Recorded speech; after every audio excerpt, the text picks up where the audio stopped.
Hello and welcome back to Tesla News. My name is Marian and I'm your host today. And Tesla did another step towards getting closer to produce the new battery cells and of course towards the Cybertruck and the Semi. As we do know that both products are pretty much waiting for the battery cells.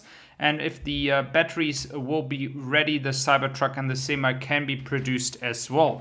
And so what Tesla did is they actually did a new bombshell contract, a very, very good contract. And to be honest with you, in certain times as we are right now, we have to pretty much celebrate every contract that is guaranteeing a company like Tesla a lot of resources in the coming years, because there will be a big fight when it comes to supplying companies in the car business. And you have to be ahead of the game, and that is what Tesla does. So I can be very, very excited here. The contract is 42,000 tons of nickel over a few years with Pony Resources. And we do know that Elon has said that before that, he wants to do as many contracts as possible as long as the nickel, which we are talking about here, is taken environmentally friendly, and this will then result in a contract that is signed.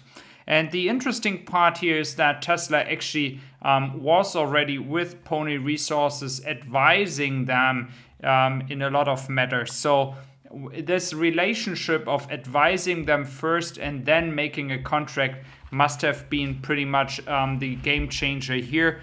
So Tesla had a big advantage to get one of the biggest contracts for that company. So the result of that is not only that we have more battery capacity, but we do also have the possibility to ramp up the Semi and the Cybertruck next year. And as we are looking at Nevada and talking about the Semi, the interesting part is that we also have updates regarding the mega chargers. So we do know that Tesla has been already testing semis between Nevada and Fremont. They have been traveling up and down, transporting stuff, so they can test the capabilities of a future semi-truck. That's where we got all the specs. That's why we had so many pictures and videos of semis driving between Fremont in Nevada in the past months and years. So Tesla is now installing in Nevada the first mega chargers. I guess it's another test to get a feeling on how this product works, if everything is going according to plan. The big question here is, what is Tesla going to do in the future when the semi business is really taking off? Because we all know that the truck business, when it comes to charging, is very challenging. So we do have a lot of superchargers that are not only at the freeway, but also in cities.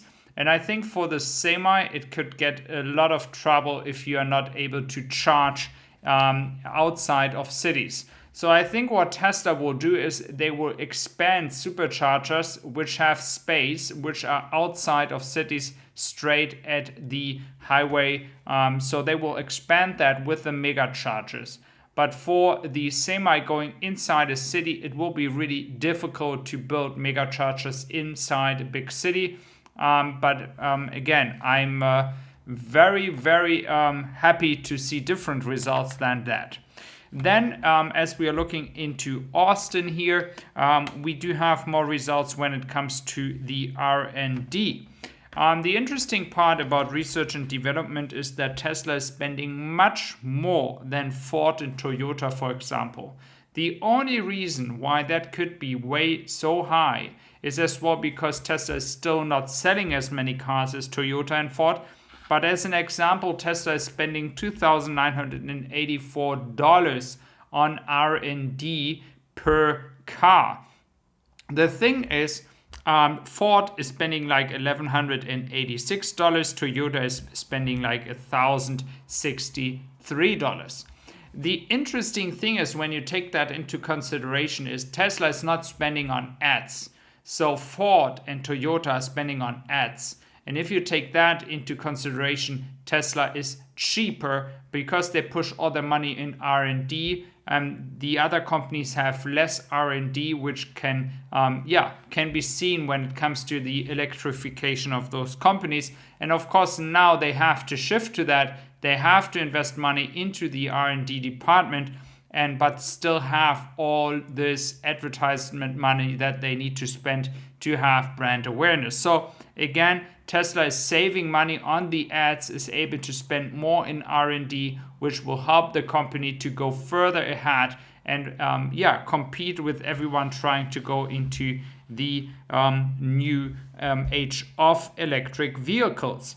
Then the next topic I want to mention is that in Europe we are believed to have enough battery capacity by 2030 when it comes to supplying 80% of all new cars that are electric by 2030. So if, and that is just a statement here, if that would happen in 2030, that we would see 80% market share of EVs by new cars that are coming to the market, we would need a lot of batteries, guys.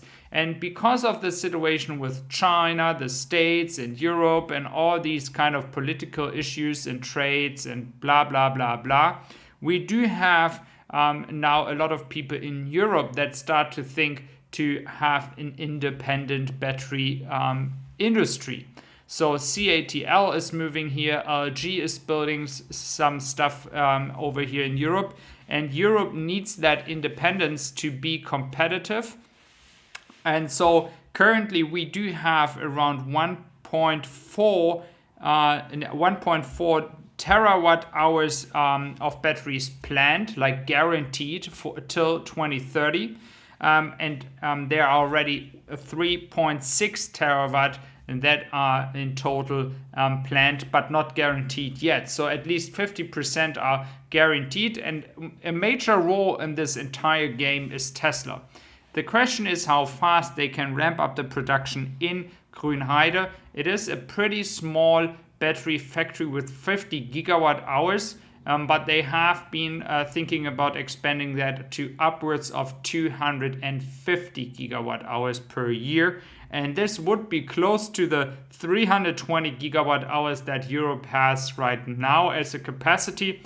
So I'm just looking forward how this entire thing is going to develop. For the United States and Austin, we do know that this battery factory here will be massive, and they would have still a lot of space out there to build another battery cell factory if they wanted to do that.